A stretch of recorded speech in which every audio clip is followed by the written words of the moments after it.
Hello, darklings, lightlings, and everybody else. Welcome back to my channel. I hope you are well.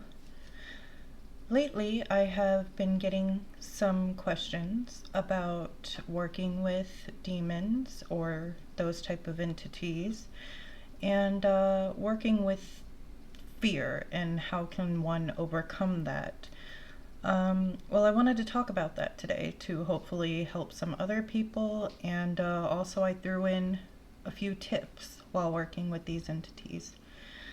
If you are joining me again, thank you so much. Your support is appreciated, and if you are new, please consider subscribing.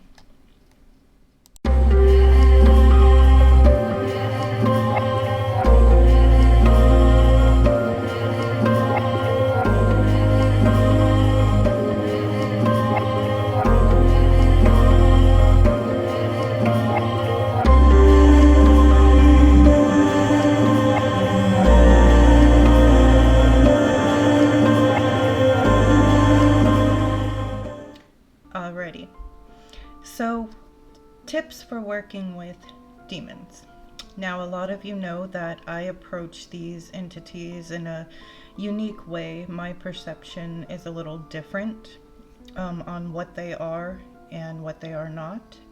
And it's not really a popular perception, but I hope to change that one day. But that'll be for another video.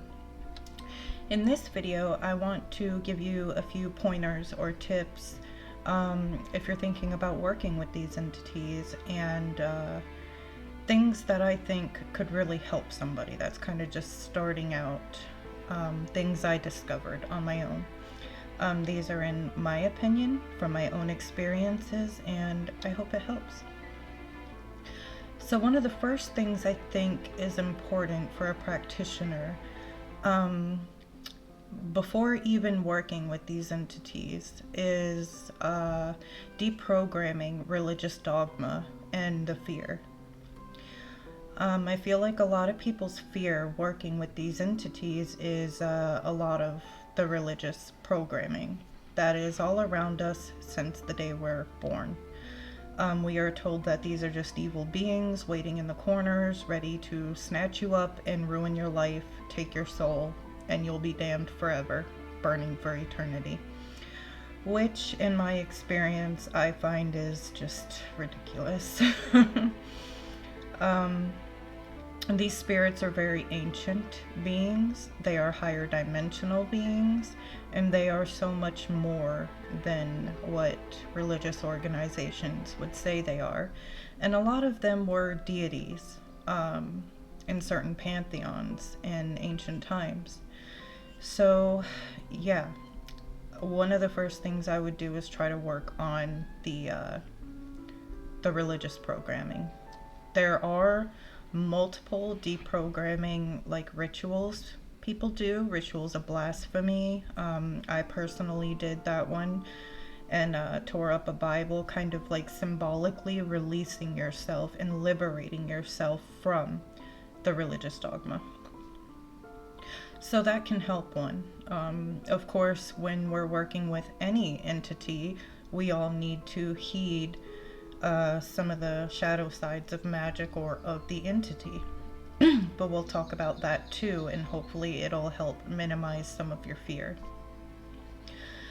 So the second tip that I have here is demon abuse is a no-no, sis.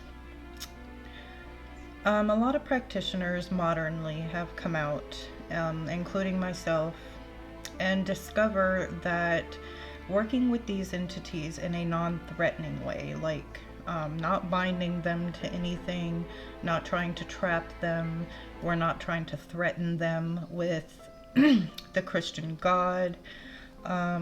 We're not trying to overpower and dominate the entity, because that's just not going to happen. And if you have respect for these entities and what they are and what they work with and can do for you, I just would not approach it with that mentality. Of course, always have protective measures, but always have respect, assertion, and exchange between practitioner and demon, in a non-threatening or trapping manner. Number 3 would be, a lot of famous texts and grimoires and lore are not always literal, but rather symbolic, and they contain false info purposely to throw practitioners off. So take notes of important aspects from grimoires that you read, then adapt them to your own system and your own practice in the way you want to work with them. Number 4 would be, your approach and your relationship with these demons is everything. You know how they say, first appearances are everything to people? Well, it's not really any different when working with another being or entity or spirit or consciousness. And your approach to them, like we discussed in the last one, being really respectful, your offerings, your relationship with them, the links you form between you and the spirit, that's everything before you begin working with them. Number 5, trust your instincts. Always, always, always, always. I can't tell you how many times I've worked with these entities and should have trusted instincts in certain situations and didn't. And this could manifest in all kinds of ways. Like, you could be, for example, walking in a forest and you see a certain plant and you get this instinctual urge, like, I need that. I don't know what it is or why I need that, but I need that. In my experience, don't ignore things like that, because these spirits have a way of kind of helping you out and giving you these little nudges. And it'll benefit you. So always listen to your instincts, and that goes not only for that example. I mean, it could be endless possibilities in this type of scenario. Sometimes there is chaos before order while working with these entities, but you are asking for it, in fact, embracing that chaotic energy with some of them. I don't want to categorize all of these entities into one, because they are very much, individual. But this too can manifest in many ways, and I feel like this is why they kind of get a bad rep. For example, okay, you summon up one of these entities, you make a pact, you want them to help you cut out everything that doesn't serve you any longer. And, that's your intent, let's say. And then your life starts getting rocky. Your relationships falling apart.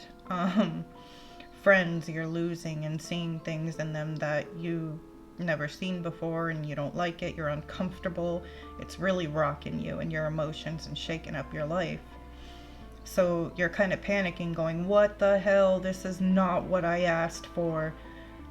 But I always kind of look at people when they come to me about this, and I'm like, but didn't you though?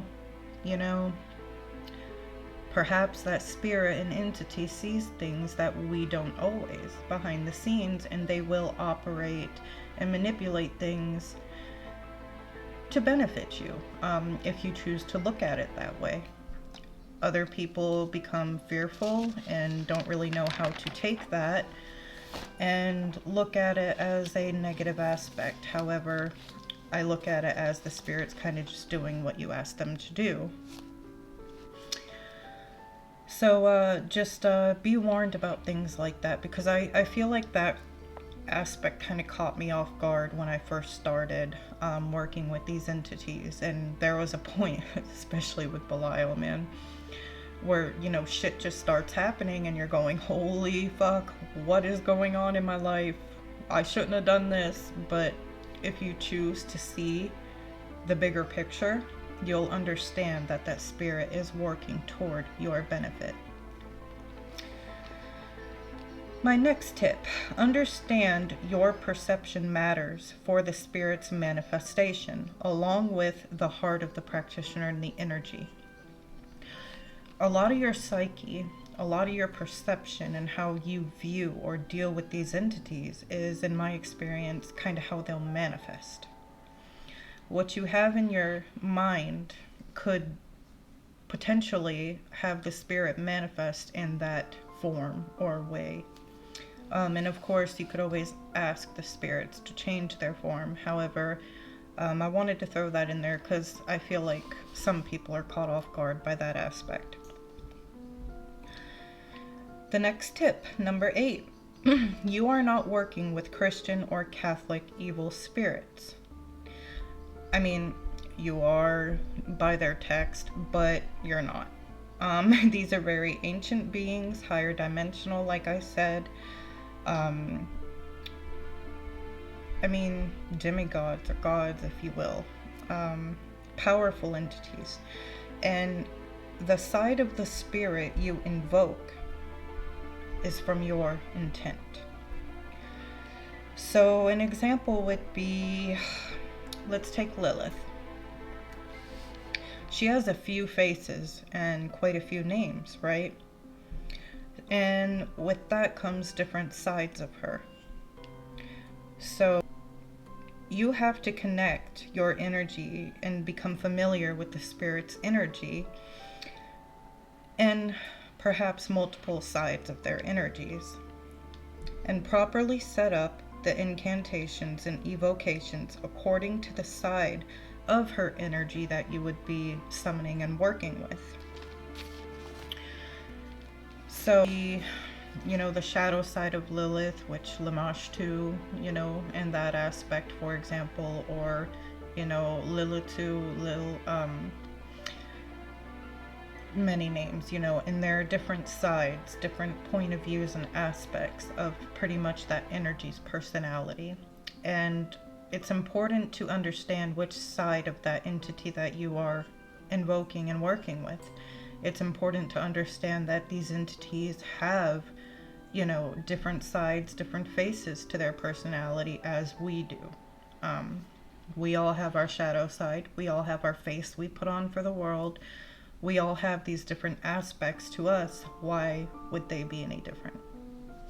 So take note and set your intention on the actual energy you want to work with. And one of the main ones I do with Lilith would be like her sensuality, and so I would put the whole ritual and evocation surrounding and intending to evoke that part of her energy. I hope that made sense. Number 9, sounds, mantras, and notes, and language can amp up your work with these entities. The further along you go and the deeper you go on this path, you will begin to realize and understand that words, sounds, notes, and language all have power. I've been working on studying Hebrew letters and utilizing them in my magic and holding certain notes to certain demon names that I work with in ritual, and I feel that I have a lot more success and there's a lot more power in that.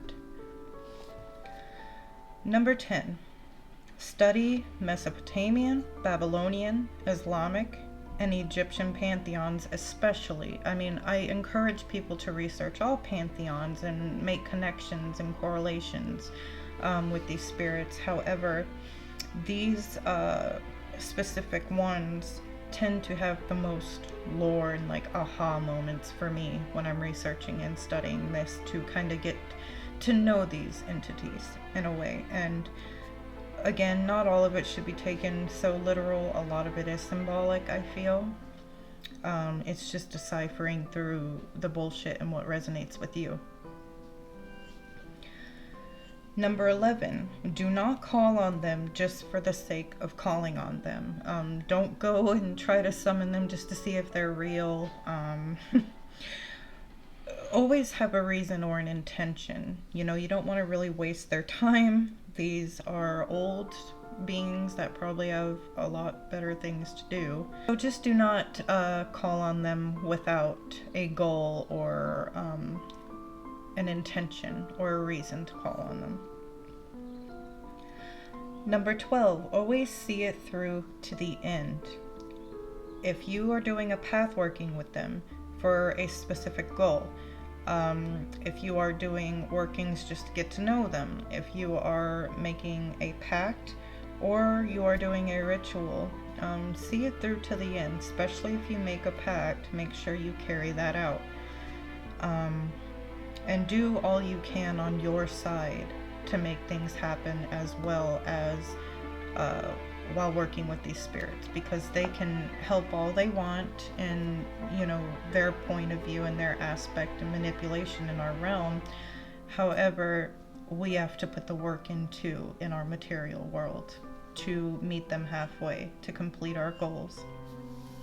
I hope that this helped some of you, and much love, and I will see you next time.